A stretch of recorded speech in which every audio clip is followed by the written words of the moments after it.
আসসালামু আলাইকুম ওরহমতুল্লাহি ওবরকাতুহু ইন্নাল হামদুলিল্লাহ ওয়াসসালাতু ওয়াসসালামু আলা রাসূলিল্লাহ ওয়া আলা আলিহি ওয়া সাহবিহি ওয়া মান ওয়ালা আম্মা বা'দ। প্রিয় দর্শক, বিআরবি নিবেদিত ইসলাম ও সুন্দর জীবন অনুষ্ঠান থেকে আপনাদের সকলকে স্বাগত জানাই, powered by BRB hospitals limited.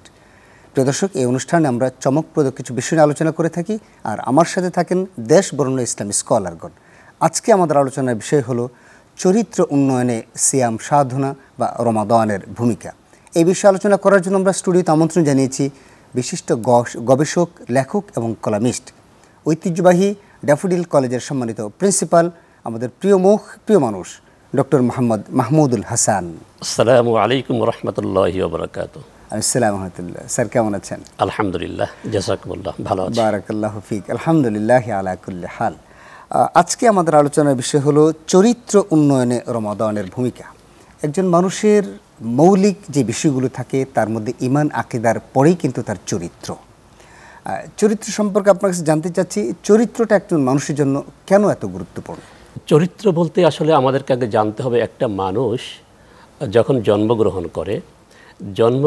করার পরে একটা শিশু লালিত পালিত হয় বাবা মায়ের দ্বারা, আস্তে আস্তে সমাজ, শিক্ষা প্রতিষ্ঠান বিভিন্নভাবে একটা মানুষ বড় হয়ে ওঠে। তো এই চরিত্রটা আসলে কী জিনিস একটা মানুষের জীবনে আসে। তো চরিত্র বলতে আমরা আসলে কি বুঝি? চরিত্র হচ্ছে একটি মানুষ যা করে, যেমনভাবে আচরণ করে, যেভাবে চলাফেরা করে, এর সামগ্রিক রূপটাই হচ্ছে একটি চরিত্র। তার মানে হচ্ছে character is the quality, set of the qualities and the moral standards and the principles by what a man can be called the man of sterling quality, sterling character. তার মানে হচ্ছে চরিত্র হচ্ছে এমন কিছু গুণাবলীর সমন্বয় যার মধ্যে নৈতিকতা, সততা এবং তার জীবনের আদর্শিক যে গুণাবলী রয়েছে, এই গুণাবলীগুলো যদি প্রস্ফুটিত হয়ে থাকে, প্রতিফলিত হয়ে থাকে, তাহলে সেটাই কিন্তু একটা মানুষের চরিত্র। এই চরিত্র উন্নয়নের ক্ষেত্রে রমজান মাস বা রোজার যে সিয়াম সাধনার যে ভূমিকাটা রয়েছে, এটা অতুলনীয় একটি ভূমিকা রয়েছে। যেই আলোচনার মধ্যে আমরা যদি আলোকপাত করতে চাই, এই রমজান মাসে যখনই রোজা আমাদের কাছে এসেছে বা আমাদের মানুষ যখন জীবনযাপন করছে, এই চরিত্র গঠনের ক্ষেত্রে আমরা দেখেছি যে একটি মানুষ সুনিয়ন্ত্রিত জীবনযাপনের জন্য, সেলফ কন্ট্রোলড লাইফ স্টাইলটা মেনটেন করার জন্য সবথেকে কুরআন কারিমের মধ্যে এই রোজার ব্যাপারেই কিন্তু আলোচনা করা হয়েছে।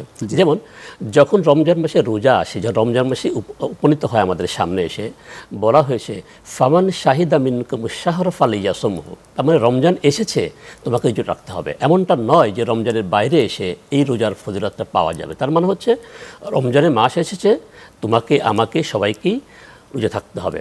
এরপরে বলা হয়েছে অনেক জায়গায় আমরা কীভাবে জীবনযাপন করব, কখন খাবো, কখন খাবো না।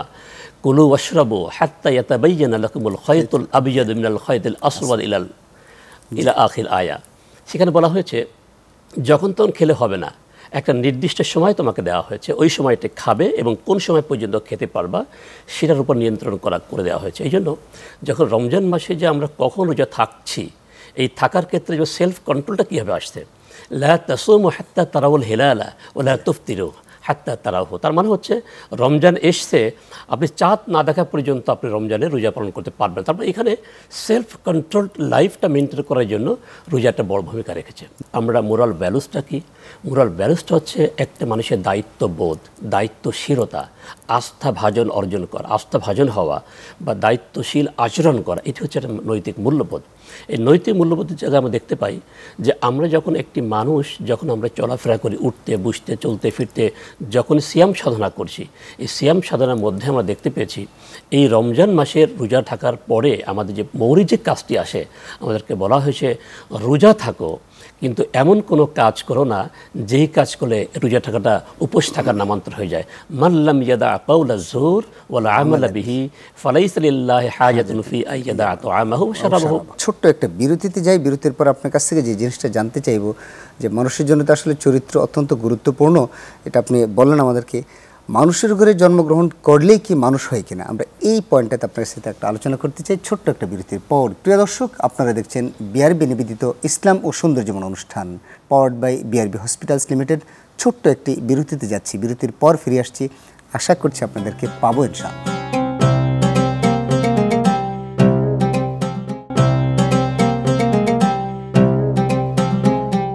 আসসালামু আলাইকুম রহমতুল্লাহি ওবরাকাতু। প্রিয় দর্শক, বিরতির পরে আপনাদেরকে আবারও স্বাগত জানাই বিআরবি নিবেদিত ইসলাম ও সুন্দর জীবন অনুষ্ঠানে, powered by BRB hospitals limited.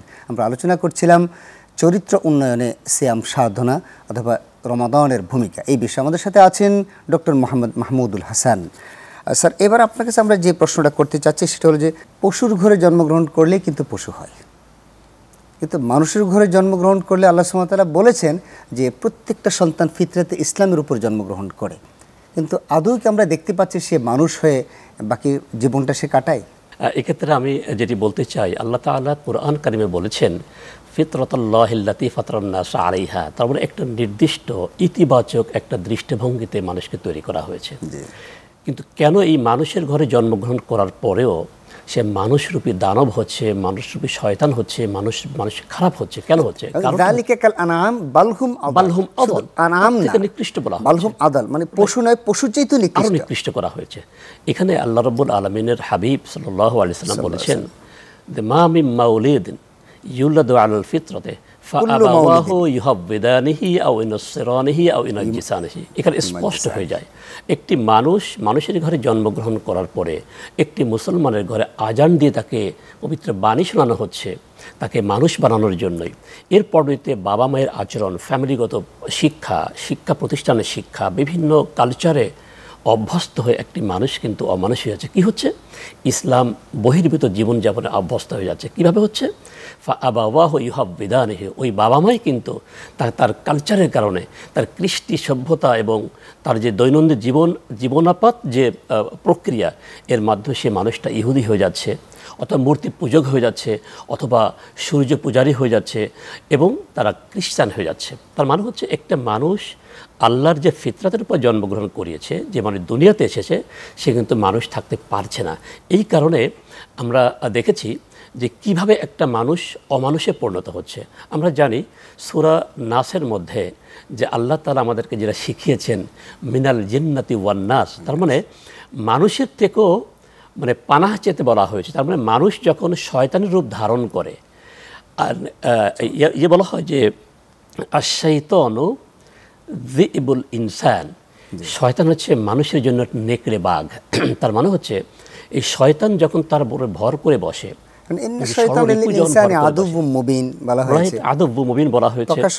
শয়তান যখন মানুষের পরে ভর করে বসে তখন তার নাম হচ্ছে খান্নাস। এই খান্নাসের কথা কিন্তু আল্লাহ কোরআনে বলেছেন, তার থেকে পানাহ চাও। তার মানে হচ্ছে একটি মানুষ যখন তার ফিতরাতের জীবনযাপনকে ত্যাগ করে যখন অনইসলামিক জীবনযাপনে অভ্যস্ত হয়ে যায়, পরিচালনা করতে থাকে, লাইফস্টাইলটাকে মডার্ন ওরিয়েন্টালিস্ট লাইফস্টাইল করতে চায়, তখন তার মধ্যে পাশবিক চরিত্রটা দানা বেঁধে ওঠে, আস্তে আস্তে পশুত্ব বরণ করে থাকে। এই জন্য বলা হয়েছে বা উলাইকা কাল আনআম বাল হুম আদাল, তারা চতুষ্পাদ জানোয়ারের মতো। সন্তানের দোষ নয়, সন্তানকে আপনি যে পাত্রে লালিত পালিত করছেন, যে প্ল্যাটফর্মে তাকে বাড়িয়ে উঠেছেন, যে কালচারে তাকে অভ্যস্ত করে তুলেছেন, সেই কালচারে কিন্তু মানুষ হচ্ছে। তার মানে তার পানির বর্ণটা যেমন বিবর্ণ হয়ে যাচ্ছে, ঠিক একইভাবে মানব চরিত্র, সন্তানের চরিত্র সেইভাবে চলে আসছে। এই জায়গাটা কুরআন কারিমের মধ্যে আল্লাহ পাক রব্বুল আলামিন অনেকবার কিন্তু আমাদেরকে সতর্ক করেছেন যে, আর এই কারণেই কিন্তু আমরা যে রমজানের রোজা কেন বলছি? আল ইজতিনাবু আনিল আকলি ওয়াশ-শুরবে ওয়াশ-শাহওয়াত কেন বলা হয়েছে? রোজা এসে এই চরিত্রকে সুন্দর করছে, চরিত্রের বিধ্বংস থেকে আমাদেরকে মুক্ত রেখেছে। মিনাল আকলে ওয়াশ-শুরবে ওয়াশ-শাহওয়াত, শাহওয়াত সবথেকে গ্রেট পয়জন। আপনি খুব চমৎকার করে আমাদেরকে বলছিলেন, আসলে আমাদের সময় বলছে যেতে হবে, আমরা শুনছিলাম আর কি। জাযাকাল্লাহ খায়র, আপনাকে খুব সুন্দর করে, চরিত্রটা অত্যন্ত গুরুত্বপূর্ণ বিষয়, এই বিষয়টা আমরা আজকের আলোচনায় ফুটে উঠেছে। ধন্যবাদ আপনাকে। শুকরান কাসীরা। বিআরবি নিবেদিত ইসলাম ও সুন্দর জীবন অনুষ্ঠান আজ এই পর্যন্তই, powered by BRB hospitals limited. আমরা চেষ্টা করেছি এই অনুষ্ঠানের মাধ্যমে চরিত্র উন্নয়নে রমাদানের ভূমিকা বিষয়ক আলোচনা করার জন্য। আশা করছি আমরা যতটুকু পেরেছি অল্প সময়ের মধ্যে করেছি। আসুন না আমরা আমাদের নিজেদের চরিত্রকে গঠন করি, নিজেদের সন্তানদেরকে উত্তম চরিত্রে বেড়ে তুলি। এই হোক আমাদের অঙ্গীকার। এই প্রত্যাশায় শেষ করছি আমাদের আজকের অনুষ্ঠান। আসসালামু আলাইকুম ওয়া রাহমাতুল্লাহি ওয়া বারাকাতুহু।